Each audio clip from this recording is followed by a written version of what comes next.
Selamat pagi anak-anakku sekalian. Bertemu lagi dengan Bapak di pelajaran TIK kelas 9 semester ganjil. Ya. Pada pertemuan lalu kita sudah membahas tentang uh, jaringan komputer yang berkaitan dengan konsep dan topologi jaringan.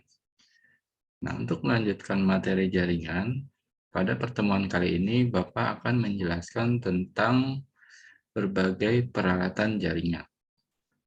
Karena peralatan-peralatan jaringan itu jumlahnya relatif banyak, dan Bapak ingin menjelaskan secara lumayan terperinci, jadi Bapak bagi dua pertemuan pembahasan tentang berbagai peralatan jaringan ini. Nah, di bagian yang pertama, nanti kita akan membahas tentang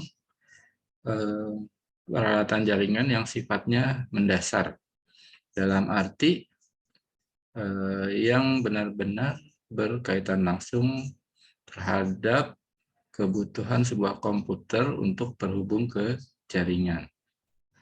Jadi kita langsung saja mulai dengan materi mengenai peralatan jaringan yang sifatnya mendasar bagian pertama ini.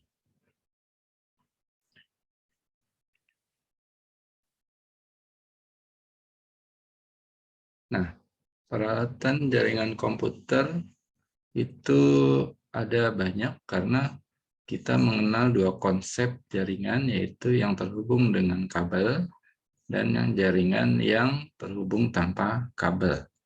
Keduanya tentu tetap membutuhkan berbagai peralatan. Walaupun yang wireless atau tanpa kabel otomatis tidak membutuhkan alat yang namanya kabel. Nah, sedangkan untuk yang menggunakan kabel, itu ada berbagai jenis media kabel yang bisa digunakan.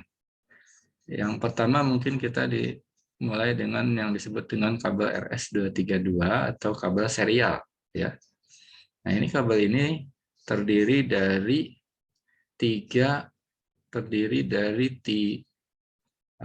sembilan, ya, 9 pin, maaf. Terdiri dari 9 pin yang di dalamnya ada 9 kabel.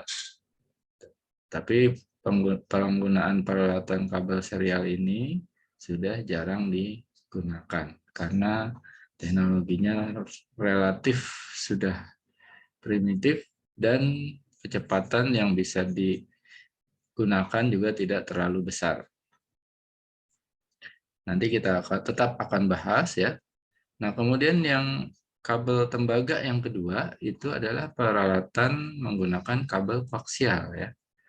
Nah, kabel koaksial ini juga sudah jarang digunakan, tapi tetap dimanfaatkan untuk keperluan selain jaringan komputer. Misalnya kabel antena TV itu sama, ya, hampir sama dengan kabel jaringan komputer. Tapi tentu untuk jaringan komputer membutuhkan standar, kualitas, dan ukuran yang berbeda. Nah, kemudian yang kabel tembaga yang ketiga adalah yang sekarang masih banyak digunakan, yaitu kabel UTP, ya. Sebenarnya ada kabel UTP, ya. Ada kabel STP atau yang shielded, ya. Yang U itu unsealed, yang S itu sealed, ya. Nanti kita bahas secara terperinci. Nah, penggunaan kabel lainnya selain tembaga adalah menggunakan serat optik ataupun kaca, ya, serat kaca. Nah, ini juga yang paling populer dan memiliki kecepatan transmisi data yang lebih besar serta latensi yang sangat rendah. Nah, kemudian peralatan lainnya tentu saja selain kabel yang nanti akan digunakan untuk menghubungkan antar komputer, ya, atau alat komputasi, itu dibutuhkan juga semacam interface yang terpasang atau tertanam di dalam komputernya, ya, agar kabel itu bisa masuk ke komputer secara fisik, bisa menghubungkan antara suatu titik ke titik yang lain. Nah, alat itu biasa disebut dengan network card ya, atau LAN card kalau untuk yang jarak dekat ya. Nah, LAN card itu terdiri dari seperti tadi ada kalau untuk kabel BNC itu yang nomor 2 ini ya. Yang ini yang nomor 2 ini adalah LAN card untuk BNC dan RS232 atau serial. Tapi ini sudah sangat jarang dan kalau kita lihat ini slotnya ditanam di dalam CPU atau motherboardnya menggunakan slot ISA ya. Nah ini mengenai slot ISA, PCI dan sebagainya itu nanti mungkin sudah pernah dijelaskan ya oleh Pak Indra di pelajaran kelas 7. Nah kemudian ada juga slot LAN card untuk UTP ya. Jadi setiap LAN card itu memiliki lubang atau port yang sesuai dengan jenis jack ataupun kabel yang digunakan. Nah, kemudian ada juga kalau untuk fiber ya, ada juga ya LAN card-nya tersendiri.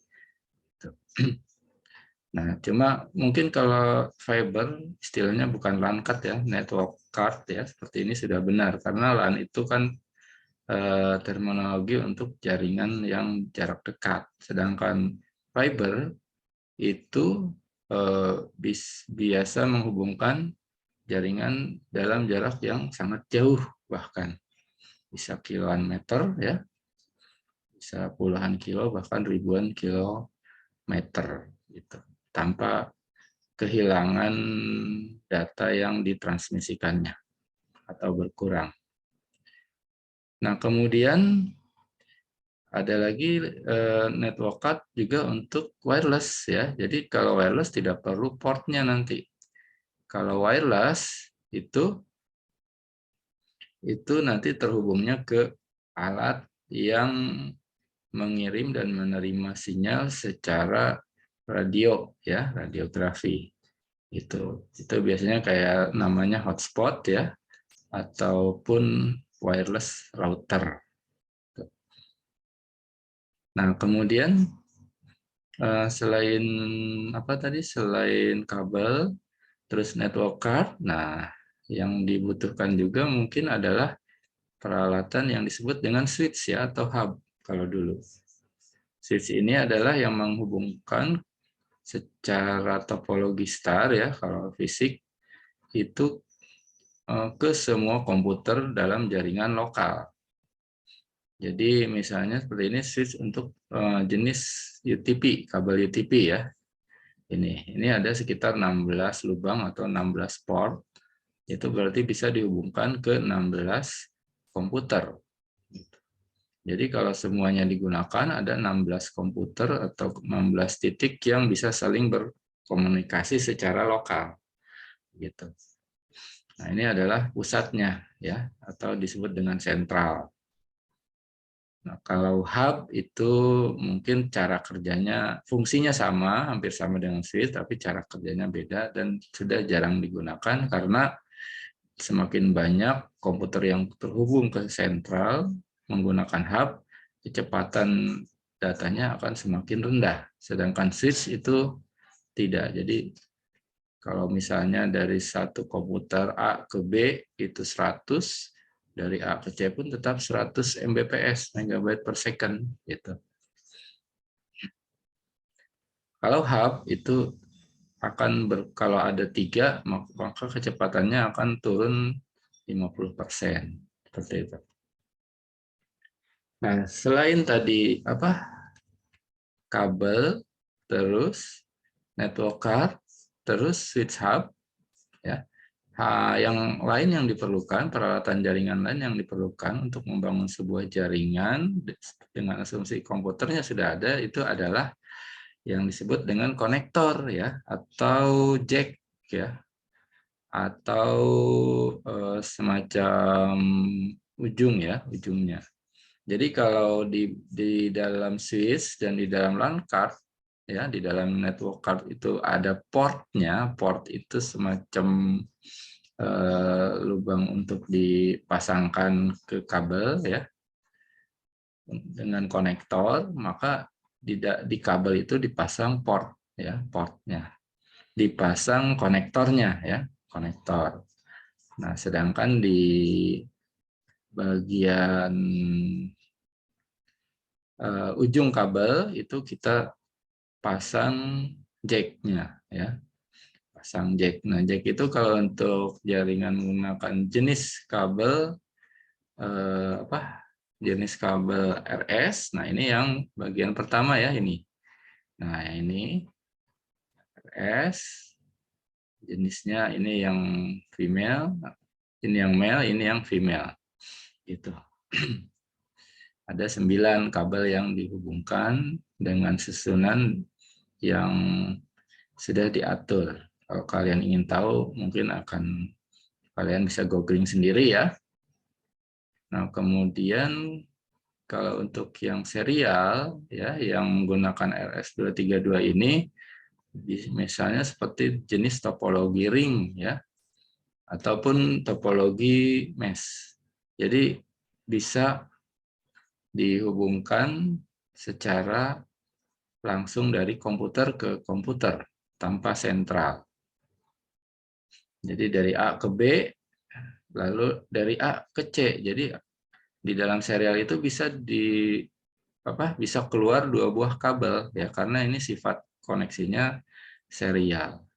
Nah, beda dengan kalau jaringan menggunakan kabel koaksial, ya. Ini konektornya namanya BNC, ya. Ini istilahnya sama dengan kabel untuk antena TV dan beberapa peralatan elektronik lainnya. Sampai sekarang masih digunakan, ya. Jadi ini kabelnya, ada konektornya, ya, atau jack-nya.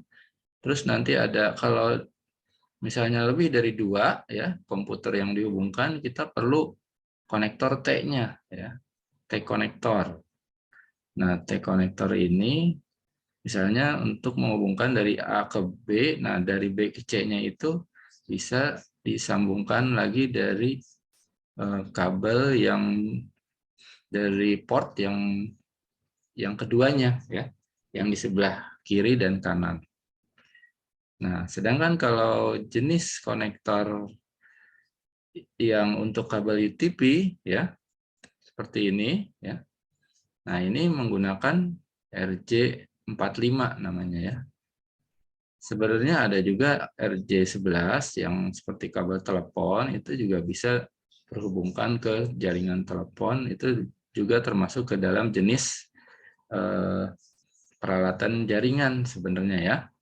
Tapi apalagi sekarang sudah jarang, tidak lazim digunakan. Yang jumlah kabelnya ada yang 4, ada yang 2. Nah, sedangkan kalau yang RJ45 ini di dalamnya ada 8 buah kabel. Ada 8 buah kabel. Nah, kenapa disebut UTP, ya? Saya bahas, ya, karena tadi belum, ya. Di sistem kabel ini, ya, kabel yang ini nih. Nah, kalau kalian lihat di sini kabelnya, ya, kabel yang pembungkus kabel paling luar itu berbahan plastik, ya, atau lentur, plastik lentur. Nah, itu hanya dibungkus mungkin oleh semacam bahan semacam tali, ya, tali yang berfungsi untuk sedikit mengurangi pengurangan data, ya, pengurangan pengiriman data, gitu. Nah, makanya ini disebut dengan unshielded, ya, atau tidak terlindungi, ya. Shield itu kan pelindung, jadi tanpa pelindung. Jadi unshielded, U-nya itu, T-nya itu twisted, artinya berpilin, ya. Jadi istilahnya ada 4 pasang, ya. Jadi setiap dari 8 kabel itu sebenarnya berpasangan menjadi 4 pasang. Masing-masing terdiri dari 2 kabel yang memiliki warna berbeda ya. Misalnya oranye, nanti ada putih oranye, terus biru putih biru, hijau putih hijau, merah putih merah. Seperti itu. Jadi kenapa disebut UTP itu karena yang pertama tidak dilindungi kabel bagian luarnya, dan twisted pair ya, twisted pairing itu berpasangan dan berpilin. Ada juga kabel STP ya, sama jenisnya 8 kabel, terus berpasangan juga ya, cuma shielded, artinya terlindungi menggunakan semacam aluminium foil ya, sehingga jangkauan datanya bisa lebih panjang, walaupun tetap tidak bisa mengalahkan kemampuan jenis kabel fiber ya yang akan kita bahas terakhir. Seperti ini ya. Kabel fiber ini merupakan media jaringan komputer yang kecepatannya paling tinggi karena dia menggunakan transmisi cahaya ya yang ditembakkan dari salah satu ujung, dan pada detik yang sama itu akan sampai di ujung yang lain. Bayangkan kalau jaraknya 1000 meter ya. Cuma mungkin kalian sulit membayangkan kaca dengan ukuran kecil itu bisa tidak putus dalam jarak yang sangat panjang ya. Seperti itulah kemajuan dari teknologi.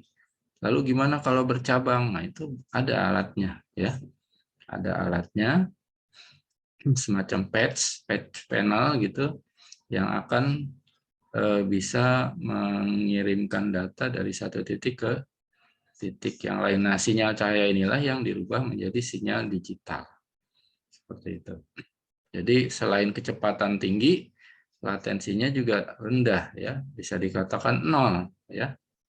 0. Jadi pada saat data dikirim, pada saat itu pula data sudah sampai di ujung yang lainnya.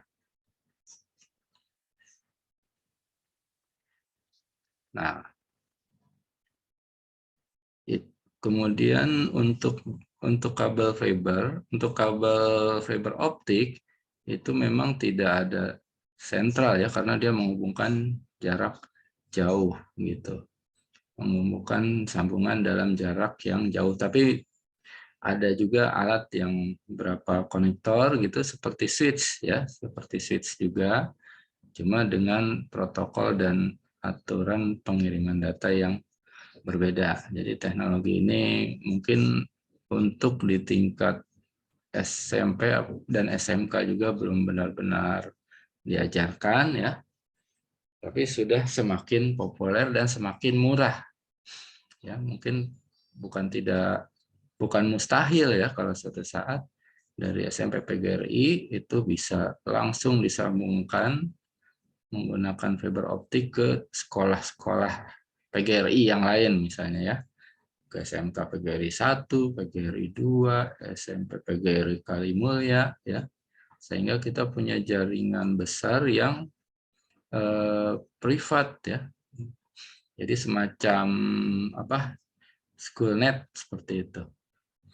Dan itu membutuhkan jaringan menggunakan fiber atau wireless yang menggunakan menara kalau sudah jaraknya lumayan relatif jauh. Nah, banyak peralatan jaringan lain, terutama untuk yang wireless, belum Bapak bahas secara terperinci ya. Kita akan tuntaskan di pertemuan yang kedua.